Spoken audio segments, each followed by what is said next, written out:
Bom, primeira pergunta, a gente fala válvula ou valva? Né? Então, no senso comum, qualquer estrutura, né, que impede a passagem do sangue, né, o retorno de um fluido, né, é chamada de válvula. Isso pode ser no motor, pode ser numa câmara, pode ser no coração. Mas, segundo a Federação Internacional das Associações de Anatomistas, válvula deve ser restrito para as estruturas cardíacas. E válvulas pode ser usado para outros órgãos e para as estruturas viscerais e vasculares. Então, na verdade, a válvula tem válvulas. As válvulas, também conhecidas como folhetos ou cúspides, que compõem a válvula cardíaca. Na prática, a gente acaba vendo que os dois termos são usados como sinônimos. Então, durante a apresentação, vocês vão ver que algumas figuras trazem válvula, algumas figuras trazem valva, porque na prática é isso que a gente vê, acaba sendo usado como sinônimo.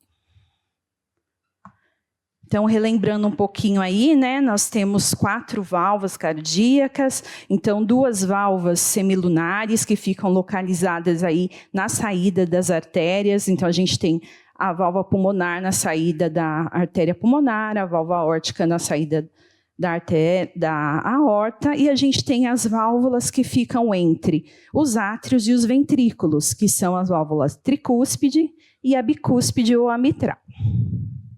Aí, num outro corte transversal, então mostrando aí as estruturas completas, então mostrando que a válvula é a estrutura completa e que cada uma das partes que compõem os folhetos ou as cúspides são chamadas de válvulas.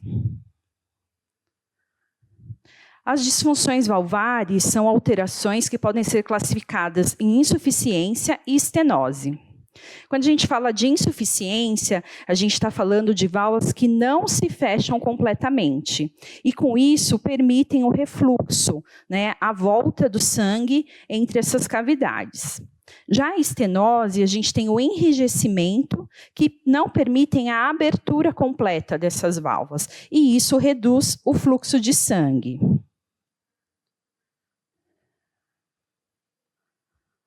Então, aí só para ilustrar um exemplo de insuficiência valvar, a gente tem aí nas figuras a insuficiência valvar mitral. Então, a gente pode ter vários tipos. Vejam, as válvulas não se fecham e a gente tem tipos diferentes de não fechamento dessas válvulas. Né? Então, nesse tipo de insuficiência, quando eu não tenho fechamento, eu tenho o refluxo, ou seja, o sangue acaba voltando entre essas cavidades. Esse outro esquema mostra uma estenose, então um endurecimento, que não permite a abertura completa. Então, traz aí os graus de estenose da válvula, aí no exemplo, a válvula aórtica. Então, como a válvula não consegue se fechar por conta do endurecimento desses folhetos. Não consegue se abrir, desculpa. E o que causa a doença valvar? A gente tem várias causas, entre elas a febre reumática. A febre reumática, ela é uma patologia que tem características,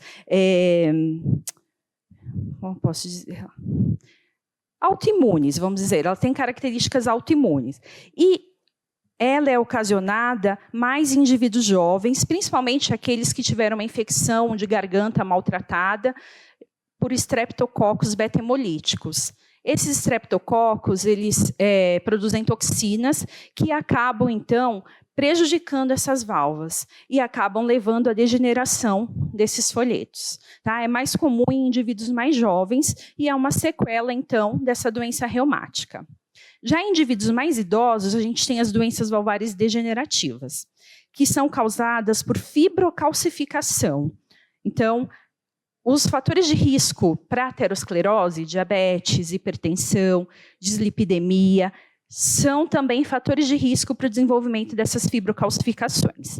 Além disso, a gente pode ter como contribuição também, para causar isso, o hiperparatireoidismo, que pode levar a um excesso do cálcio sérico. A gente vai ver mais adiante essa questão do cálcio, porque é comum os pacientes, né, que têm essa calcificação perguntarem se o cálcio da alimentação tem influência nessa fibrocalcificação. A gente não tem evidências para relação com cálcio alimentar, mas a gente vai ver que a suplementação de cálcio pode causar alterações. A endocardite infecciosa também é uma das causas.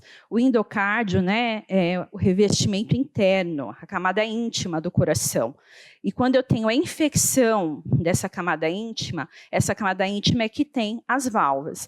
E eu posso ter essa infecção causada por má saúde bucal, que é comum na nossa população, infelizmente, e também em pacientes internados pelo uso de dispositivos invasivos, como catéteres, por exemplo.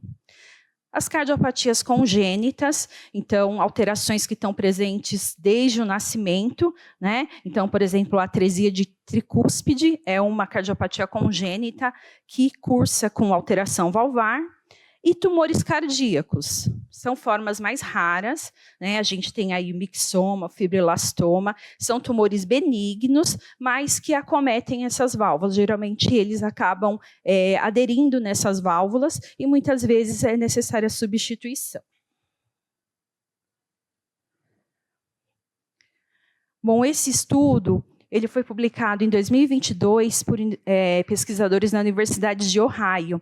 E ele mostrou que a suplementação de cálcio em indivíduos idosos aumenta a mortalidade por todas as causas, aumenta a mortalidade cardiovascular e em indivíduos idosos que têm estenose de leve a moderada da válvula aórtica, esses indivíduos têm maiores chances de necessitar de uma substituição dessa válvula por fibrocalcificação. A princípio, o estudo era desenhado para que se observasse os benefícios protetores da suplementação de cálcio e vitamina D em indivíduos com risco cardiovascular. Porém, com 69 meses de segmento, mais de 2.600 idosos, o estudo provou ao contrário, que os idosos que faziam suplementação de cálcio associado ou não com a vitamina D, eles tinham maiores chances de mortalidade e maior necessidade dessa troca valvar. Então, eles colocam, né, no estudo que a gente sabe que a população idosa ela tem carências de cálcio, né, tem osteoporose, osteopenia, tem doenças relacionadas à carência de cálcio e muitas vezes precisam dessa suplementação, mas que essa suplementação tem que ser acompanhada por um médico e tem que ser muito bem indicada. Então, a gente não pode, né, deixar que os idosos saiam por aí tomando cálcio porque viu que é bom, sem ter uma suplementação supervisionada por um profissional, porque isso aumentaria o risco se ele já tem essa estenose da válvula aórtica. Quais são os sintomas das doenças valvares? Vai depender da válvula que foi acometida e do grau de comprometimento, mas geralmente palpitação, dor torácica, os esforços e síncope. Com o avançar da doença, podem surgir os sintomas mais graves, que são aqueles relacionados com insuficiência cardíaca. A dispneia aos esforços, a ortopneia, a dispneia paroxística noturna, a fadiga, os próprios edemas periféricos. Em relação ao tratamento, então eu trago nesse diapositivo aí quais são as recomendações da Diretriz Brasileira de Valvopatias, que mostra que no tratamento da insuficiência, quando o paciente apresenta sintomas já de IC, classe funcional 3 e 4, mesmo com tratamento clínico otimizado, ou situações que compliquem as suas condições basais, a intervenção cirúrgica é indicada. E o mesmo acontece para a estenose. Então, quando o paciente apresenta sintomas de dispneia, angina, síncope e complicadores que reduzem sua fração de ejeção ou aumentam o risco de tromboembolismo, a gente tem, então, a indicação de intervenção cirúrgica por implante de válvula transcatéter. A gente vai falar um pouquinho sobre essa técnica. Como que eu escolho, né, o tipo de válvula? As válvulas podem ser biológicas, quando são de tecido suíno ou bovino, ou podem ser as mecânicas, que são de material metálico. A escolha da válvula vai depender da avaliação clínica, da idade e da expectativa de vida dos pacientes, né? Na prática, o que se recomenda é que as válvulas mecânicas sejam utilizadas em indivíduos mais jovens, porque as válvulas biológicas em indivíduos mais jovens têm uma duração menor. Então, a gente encontra aqui na literatura, no indivíduo mais jovem, uma válvula biológica pode durar de 10 a 12 anos, enquanto no indivíduo idoso, uma válvula biológica pode ter duração de até 20 anos. né? Então, pensando também na expectativa de vida e na necessidade de uma retroca, quando eu coloco uma válvula biológica no idoso, talvez eu não precise retrocar, diferente de se eu colocar no indivíduo mais jovem. E, além disso, a gente vai ver se esse indivíduo tem alguma contraindicação, por exemplo, com o uso de anticoagulante oral. Porque, dependendo do tipo de válvula, esse tratamento com essa medicação vai ser a longo prazo. Então, por exemplo, se é uma mulher em idade fértil, a gente não vai optar, no momento, por uma válvula metálica se ela ainda tiver planos de engravidar. Porque, por exemplo, a varfarina, que é o anticoagulante mais usado na prática clínica, ela é teratogênica. Então, essa mulher em idade fértil que tem planos de engravidar, ela não vai poder fazer uso. Então, provavelmente, a gente vai escolher uma válvula biológica. Isso deveria ser acordado e discutido com o paciente, tá? A gente sabe que nem sempre é assim, mas deveria. Então, quanto à diferença dos tipos de válvula? Então, a gente tem as próteses mecânicas, que têm maior durabilidade, só que precisam de uso de anticoagulação a longo prazo, e o RNI tem que estar na faixa de 2,5 a 3,5. Algumas condições clínicas, tipo mitral, especificamente, se fala em 3. E aí vai depender da válvula trocada e do tipo.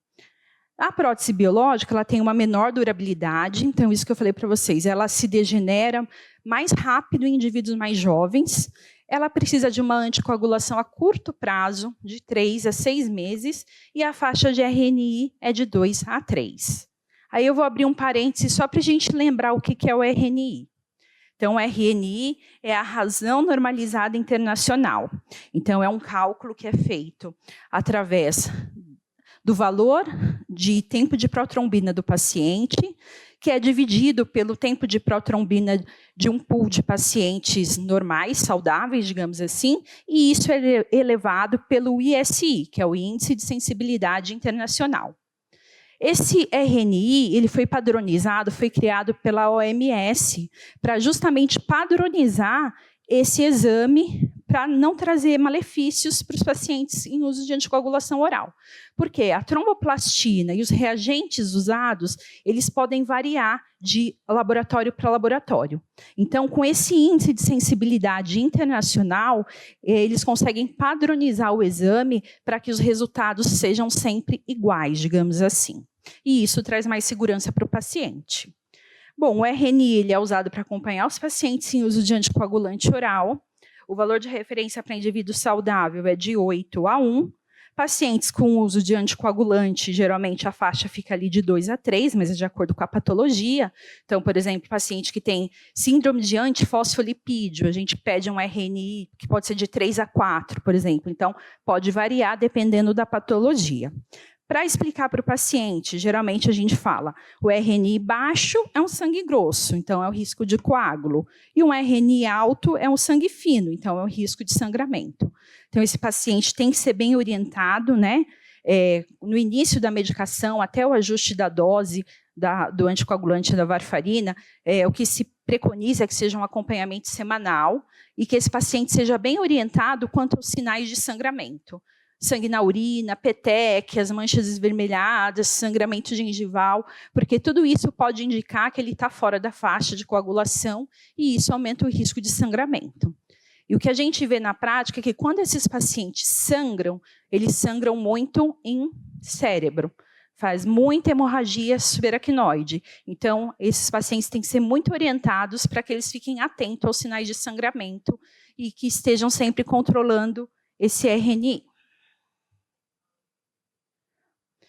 A cirurgia pode ser aberta, convencional, por toracotomia, ou pode ser uma cirurgia menos invasiva, né, que é a chamada TAV, que é o implante de válvula aórtica, é mais usado para válvula aórtica transapical.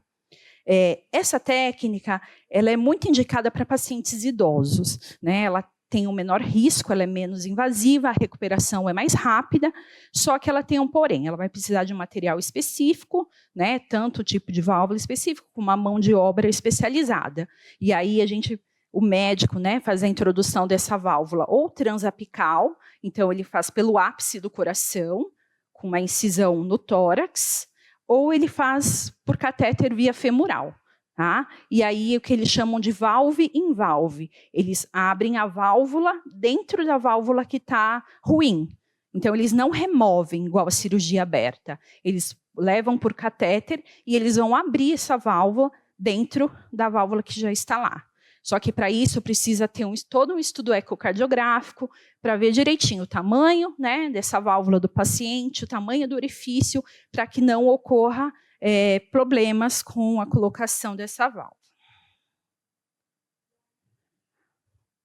Chegamos na parte da nutrição, depois desse preâmbulo para a gente relembrar um pouquinho das valvopatias.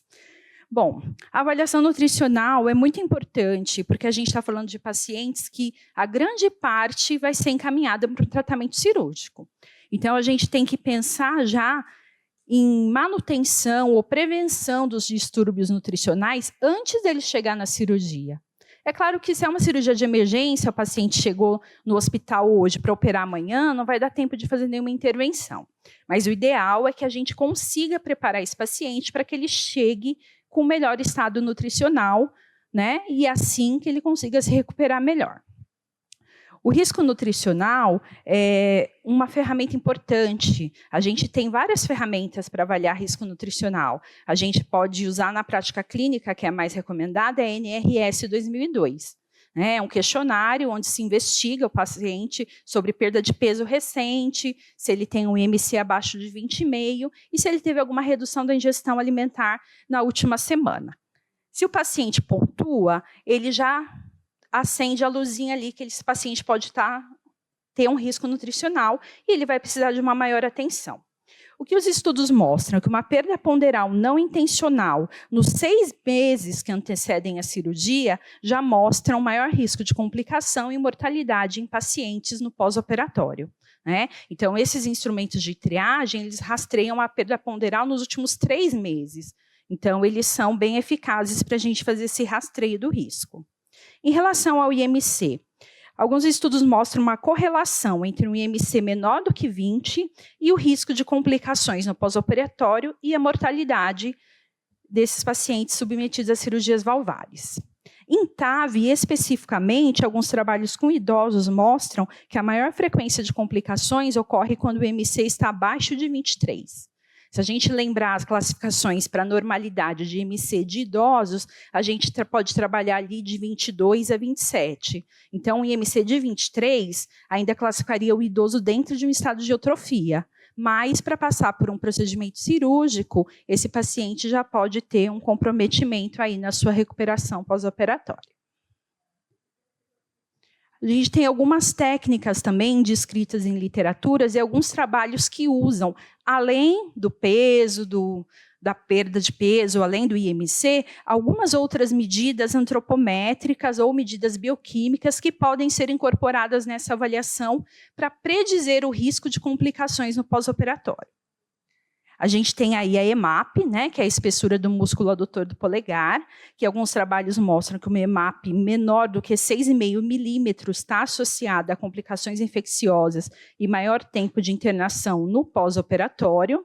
Lembrando que não existe uma padronização do que seria uma medida ideal de EMAP. A gente tem vários trabalhos publicados para cada patologia tem uma nota de corte diferente, mas para cirurgias, a princípio, os pesquisadores encontraram que esse corte de menor de 6,5 pode ser aí um ponto determinante de complicações infecciosas. A força de apreensão palmar, então hoje a gente fala muito de associar, né, na avaliação nutricional também a avaliação de funcionalidade. Né? A funcionalidade quer dizer que o indivíduo tem força preservada, tem massa muscular preservada. E aí a força de apreensão palmar, quando ela está reduzida, ela se associa com maior risco de complicações, principalmente em idosos em pós-operatório. A gente tem um algoritmo sugerido pela Braspen para pacientes internados para rastreio de sarcopenia. Nesse documento, eles colocam que uma força de apreensão palmar menor do que 27 quilos para homem e menor do que 16 quilos para mulher já poderia ser um indício de sarcopenia. Eles colocam até pontos de corte diferentes. Esse de 27 e 16 é para paciente de enfermaria, e para paciente de UTI, eles falam menor do que 11 para homens e melhor do que 7 para mulheres. Tá? Então, eles colocam esses pontos de corte para rastreio de sarcopenia para pacientes internados. Então, poderia ser aí um parâmetro para a gente se basear. E exames bioquímicos. Então, o que está mais descrito na literatura são os valores de albumina. Tá? A gente tem que lembrar que a gente está falando de paciente que pode cursar com sintomatologia de IC, e uma das alterações da insuficiência cardíaca, a gente sabe que é distúrbio hidroeletrolítico, retenção hídrica, e o paciente muitas vezes cursa com edema e hemodiluição. Então, muitas vezes a albumina pode estar diluída por conta do estado congestivo do paciente. Se o paciente está seco, está compensado, a gente até consegue usar a albumina como um marcador. E aí o que a literatura traz é que valores menores de 2,5 gramas por ml estão associados a uma maior mortalidade após a cirurgia. Na literatura, quando a gente fala especificamente das cirurgias por TAV, né, desse implante da válvula aórtica por catéter, a gente tem muitos estudos na literatura que trazem como sugestão de índices que possam avaliar a evolução do paciente, o prognóstico do paciente no pós-operatório, eles chamam de índice de prognóstico nutricional. E aí eu trouxe 3 exemplos aí que são usados em alguns trabalhos. Então, a gente tem aí o PNI, que é o índice de prognóstico nutricional, onde ele usa o valor da albumina sérica e o valor dos linfócitos totais. Tá? Aí tem diferentes pontos de corte para diferentes estudos, mas o que os estudos associam aí com maior risco de complicação e mortalidade pós-operatória seria um PNI abaixo de 46. Um outro índice, que é o índice de risco nutricional geriátrico, ele leva em consideração a albumina sérica e a relação entre o peso ideal e o peso atual do paciente. E aí, pacientes com o GNRI menor que 82 são pacientes que teriam um risco muito elevado aí de mortalidade no pós-operatório. E um último índice que também alguns artigos trazem aí quando a gente fala de idosos submetidos à TAV é o CONUT, que é o score de controle de estado nutricional.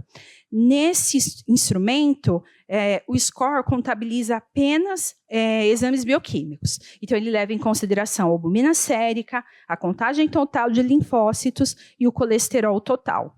Então, faz um somatório desses pontos, dependendo dos níveis de cada um desses exames, e aí o paciente é classificado com um risco aí leve, sem risco, com risco leve, moderado ou grave, de desenvolver essas complicações no pós-operatório.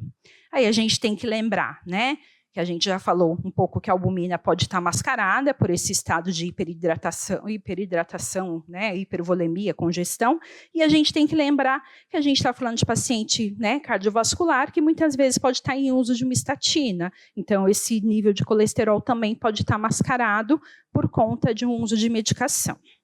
Não dá para considerar isoladamente como um fator de risco nutricional. Então, nas valvopatias, a nutrição ela vai ter alguns objetivos, né? Como, por exemplo, manter o controle dos sintomas associados a IC.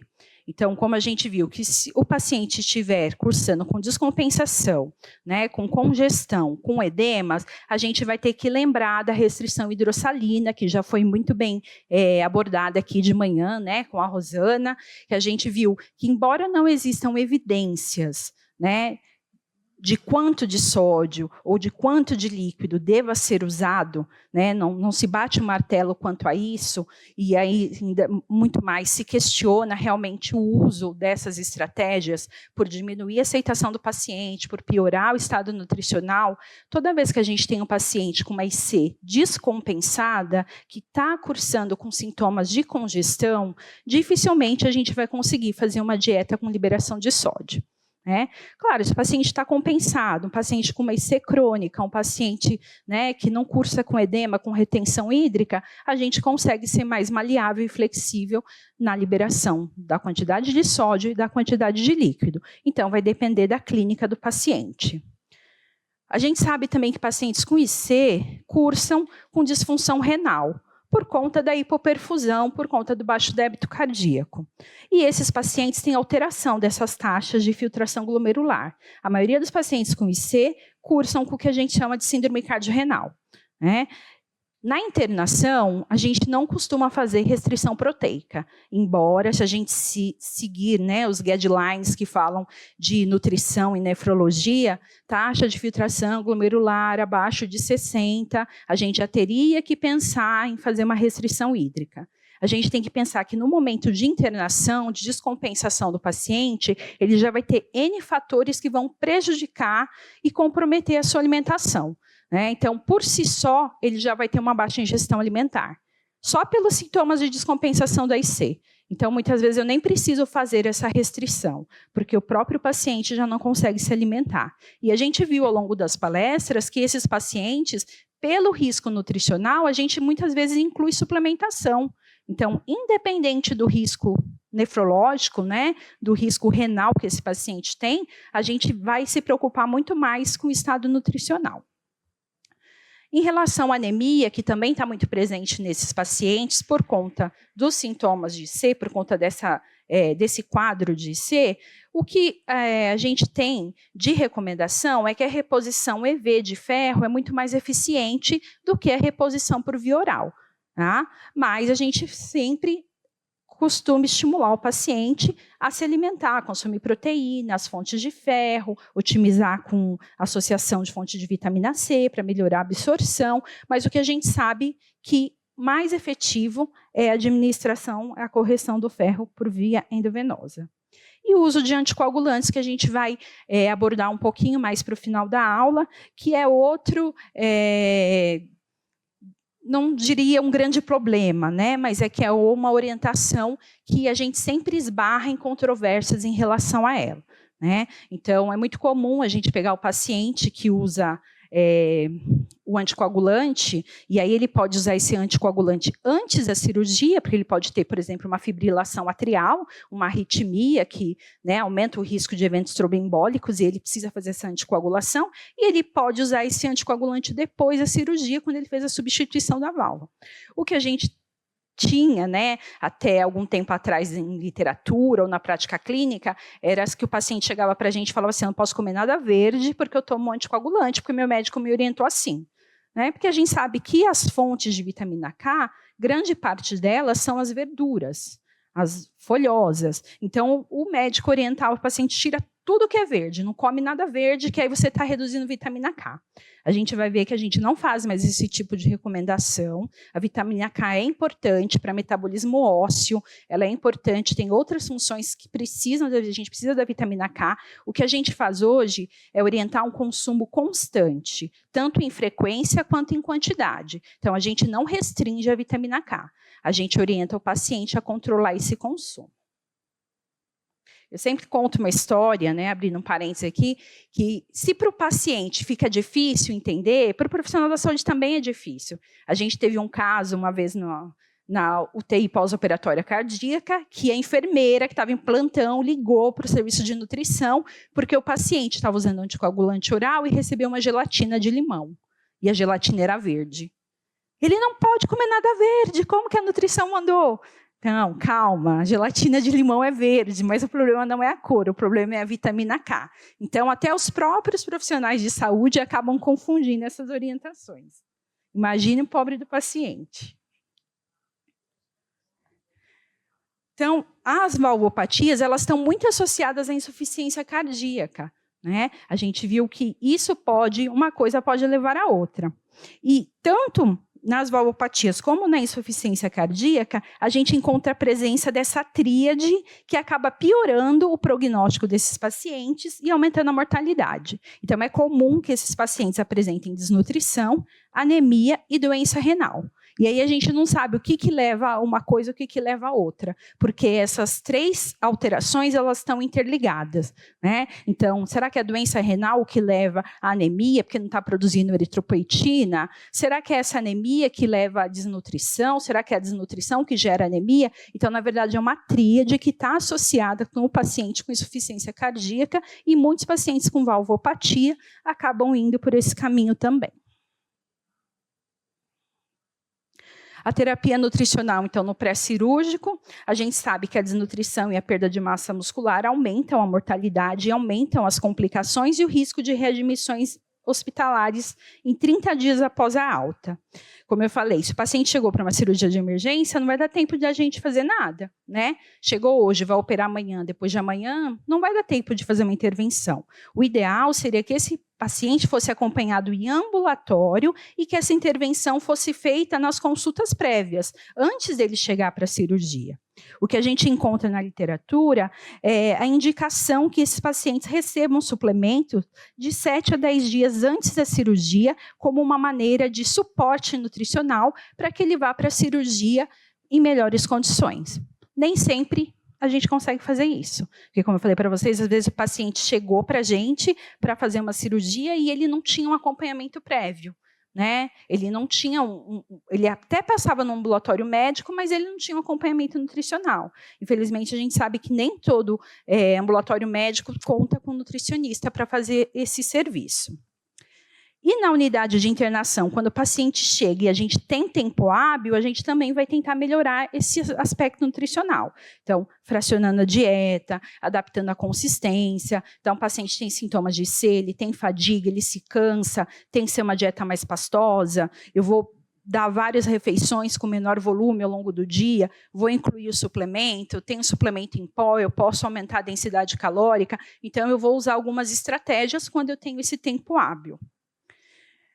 Alguns estudos falam que em casos de desnutrição moderada e grave, o paciente se beneficiaria do uso de dieta integral, num período de 7 a 10 dias antes do período operatório. Né? E aí é outra coisa que é muito fora da nossa realidade. Né? Imagina se o médico vai internar o paciente uma semana antes, passar uma sonda para fazer nutrição. Isso dificilmente vai acontecer. Se o paciente não tiver nenhuma dificuldade, né, estrutural, disfagia, alguma coisa que impeça ele de se alimentar, dificilmente o médico vai passar uma sonda para melhorar o estado nutricional para o paciente ir para a cirurgia. Mas essa seria a recomendação. Bom, no pós-operatório, o paciente, depois de extubado, né, a gente ainda usa protocolos de 6 horas após a extubação para iniciar com dieta preferencialmente via oral, dieta leve ou na consistência que o paciente conseguir. Né, às vezes tem que lembrar que o familiar levou a prótese, que o paciente está sem o dente, não dá para comer a dieta leve, que geralmente é sopa com pedaço, tem que ser uma sopa batida. A gente tem que lembrar de tudo isso. Se o paciente não tiver condições de extubação e não conseguir alimentar a VO, a gente vai ter que iniciar a terapia nutricional enteral. E aí o que se preconiza é que até 48 horas de internação, esse paciente comece a fazer essa terapia nutricional enteral, sempre que possível e em vigência de estabilidade hemodinâmica. Aporte calórico e proteico adequado para manutenção e recuperação do peso e o uso de anticoagulantes orais, que dependendo do tipo de válvula, vai ser a longo prazo. E aí, né, como eu falei para vocês, na prática clínica ainda mais usada é a varfarina, né, então a gente ainda não tem evidências para algumas condições clínicas, e algumas condições clínicas, como por exemplo válvulas mecânicas, a gente tem contraindicação do uso, por enquanto, desses coagulantes diretos, que são novos anticoagulantes que não vão ali entrar como antagonista da vitamina K, então não teriam aquelas restrições alimentares, mas a gente ainda não tem evidências clínicas para muitas condições, provavelmente ao longo do tempo aí, a varfarina pode ser que deixe de ser usada e esses novos anticoagulantes sejam utilizados em outras condições. E aí, só para finalizar, né, um exemplo aí de orientação para o consumo constante e frequente da varfarina. Então, esse trabalho foi publicado, foi um TCR, né, uma residente nossa que publicou esse trabalho, que ela propôs essa orientação para paciente que usa anticoagulante oral e que faz, então, o uso da varfarina. A gente chamou de dieta dos pontos. Então, nesse modelo de orientação, a gente não restringe, não corta, não exclui alimentos fontes de vitamina K. O que a gente orienta é que o paciente consuma 1 micrograma de vitamina K por quilo de peso, que são as recomendações da DRI. Só que esse consumo tem que ser constante. Então, ela dividiu aí em 3 partes. A primeira parte são alimentos com baixa quantidade de vitamina K, onde a porção tem até 10 microgramas. Na segunda parte, alimentos com média quantidade, onde cada porção tem até 50 microgramas. E na terceira parte, alimentos com alto teor de vitamina K. Cada porção tem até 100 microgramas. E aí, dependendo do peso do paciente, se o paciente tem 50 quilos, ele pode comer 5 porções do primeiro grupo ou uma porção do segundo grupo ou meia porção do terceiro grupo. Então, a gente adequa de acordo com o peso do paciente. Não é uma orientação muito fácil, porque o paciente tem que fazer cálculo. Então, também não é para todo paciente que a gente consegue dar esse tipo de orientação.